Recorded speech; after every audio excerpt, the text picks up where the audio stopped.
अगर दुआ के बिल्कुल करीब आकर जिंदगी अचानक और ज्यादा मुश्किल लगने लगी है, हर चीज बिगड़ती हुई नजर आ रही है, तो हो सकता है ये रिजेक्शन ना हो बल्कि अल्लाह की तरफ से आखिरी इम्तिहान हो। ये वो स्टेज होती है जहाँ इंसान पूरे यकीन, सब्र और तवक्कुल के साथ दुआ करता है, गलत चीजों से खुद को रोकता है, फिर भी एक और मुश्किल सामने आ जाती है और उस वक्त दिल से निकलता है, या अल्लाह अब और क्यों। अक्सर लोग इसी जगह टूट जाते हैं, लेकिन सच ये है कि यही जगह अक्सर दुआ कबूल होने का सबसे स्ट्रॉन्ग साइन होती है। एक कड़वा लेकिन जरूरी सच ये है कि जब अल्लाह किसी बंदे को कुछ देने वाला होता है तो उससे पहले उसका टेस्ट लेता है। ये टेस्ट आम नहीं होता, ये वो वक्त होता है जहाँ इंसान के पास सिर्फ दो रास्ते होते हैं, या तो अल्लाह से और ज्यादा जुड़ जाए या फिर थक कर पीछे हट जाए। बिल्कुल जिम की मिसाल की तरह, अगर एकदम भारी वेट उठा लिया जाए तो मसल्स टूट जाते हैं, लेकिन जब धीरे धीरे वेट बढ़ता है तो वही मसल्स स्ट्रॉन्ग बन जाते हैं। अल्लाह का सिस्टम भी कुछ ऐसा ही है।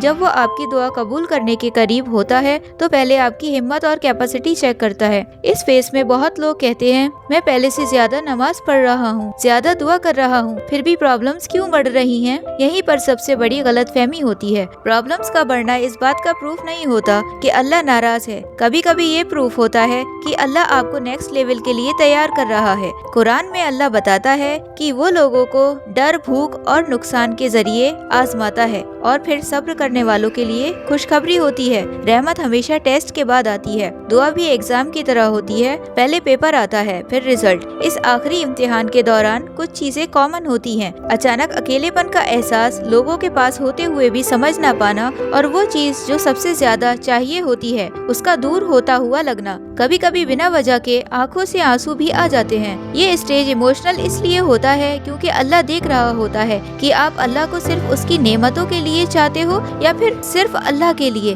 यहीं पर लोग एक बड़ी गलती कर देते हैं, वो दुआ छोड़ देते हैं। सोचते हैं कि दर्द कम हो जाएगा, जबकि असल में वो अपनी ग्रोथ भी खो देते हैं। असल प्रॉब्लम अल्लाह की मदद का ना होना नहीं होता, प्रॉब्लम होती है इम्तिहान को गलत समझना। हम इसे पनिशमेंट या रिजेक्शन मान लेते हैं, जबकि ये प्रिपरेशन और सिलेक्शन का हिस्सा होता है। जब अल्लाह दुआ डिले करता है तो या तो आप रेडी नहीं होते, या वो चीज अभी सही नहीं होती, या फिर अल्लाह आपको उससे भी बेहतर कुछ देने वाला होता है। अगर आज सिर्फ आपके पास अल्लाह ही बचा है तो घबराओ मत। हो सकता है आप बिल्कुल उस पॉइंट पर हो जहाँ से दुआ कबूल होने वाली है। अल्लाह आपको तोड़ नहीं रहा, वो आपको शेप कर रहा है। शायद वो बस इतना कह रहा हो, बस थोड़ा और, तुम बहुत करीब हो। अगर आप जानना चाहते हो कि इस इम्तिहान के बाद अल्लाह का अगला स्टेप क्या होता है तो नेक्स्ट वीडियो जरूर देखना। ऐसे ही इस्लामिक मोटिवेशनल वीडियोस के लिए हमें सब्सक्राइब करें। अल्लाह हाफिज।